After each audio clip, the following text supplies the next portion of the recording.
Role. जपानमध्ये Osaka 2025 business expo हा सुरू झाला आणि इथे साम टीव्ही जपानमध्ये पोहोचलाय.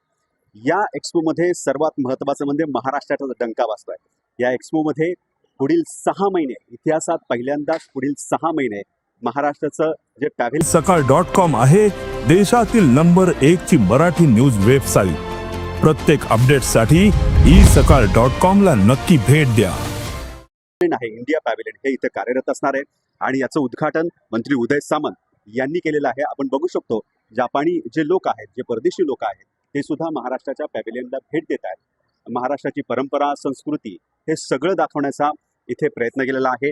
आपण बघू शकतो तिकडे पैठणीचं प्रदर्शन आहे, महाराष्ट्रातील अनेक सादरींचं आहे, साड्या आहेत, या सगळ्यांची प्रदर्शनी भरली आहे आणि हे सगळे प्रदर्शन हे महाराष्ट्राची संस्कृती दर्शवतात. आणि हेच बघण्यासाठी जपानी लोक खूप गर्दी करतात. इथे आम्ही अनेक पॅव्हेलियनला भेट दिलेली आहे, परंतु या सगळ्यामध्ये महाराष्ट्राचा पॅव्हेलियनचा डंका वाजतोय, कारण ह्या सगळ्यांवर भारी पडलेला हा महाराष्ट्राचा पॅव्हेलियन आहे.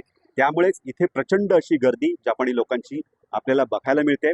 आपण बघितलं की सातत्यानं महाराष्ट्रात जी परकीय गुंतवणूक आहे ते आणण्यासाठी महाराष्ट्र सरकार प्रयत्न करत आहे आणि या निमित्तानं पुढील 6 महिने महाराष्ट्राचा उद्योग विभाग जो आहे तो इथे कार्यरत असणार आहे.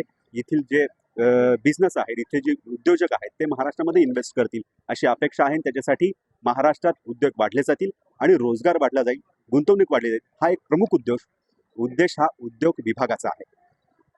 शिवाजी शिंदे, साम टीव्ही, जपान, ओसाका.